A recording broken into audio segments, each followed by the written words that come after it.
Kamu pernah nggak sih ngalamin nyeri waktu buang air kecil? Atau rasanya anyang-anyangan terus? Nah, jangan-jangan itu gejala ISK.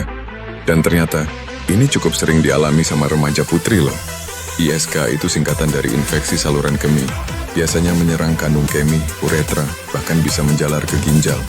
Dan meski bisa dialami siapa aja, remaja putri itu punya risiko lebih tinggi.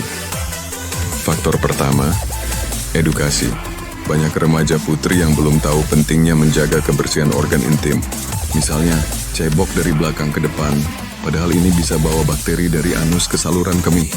Kadang bukan salah mereka juga sih. Edukasi seputar organ intim masih dianggap tabu.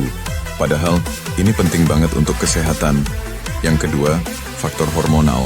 Remaja putri lagi ada di fase pubertas, dan perubahan hormon bisa bikin lapisan saluran kemih lebih rentan terhadap infeksi.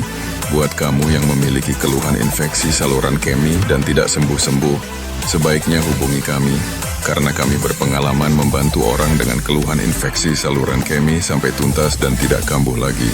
Estrogen punya peran menjaga flora normal di sekitar vagina. Kalau kadarnya naik turun, bisa bikin bakteri baik kalah saing sama bakteri jahat.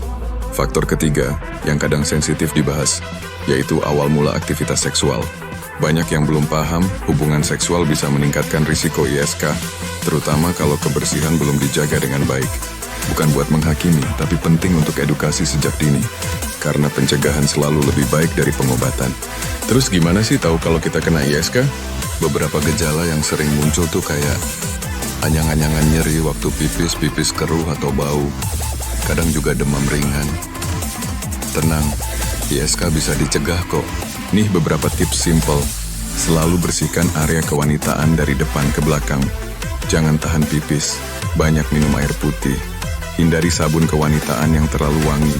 Yang paling penting sih, jangan takut cari tahu dan ngobrol soal ini. Kesehatan organ intim bukan hal yang memalukan. Justru makin kita ngerti, makin kita bisa jaga diri. Jadi buat kamu para remaja putri, atau para orang tua yang lagi nonton juga, yuk mulai obrolan ini dari sekarang.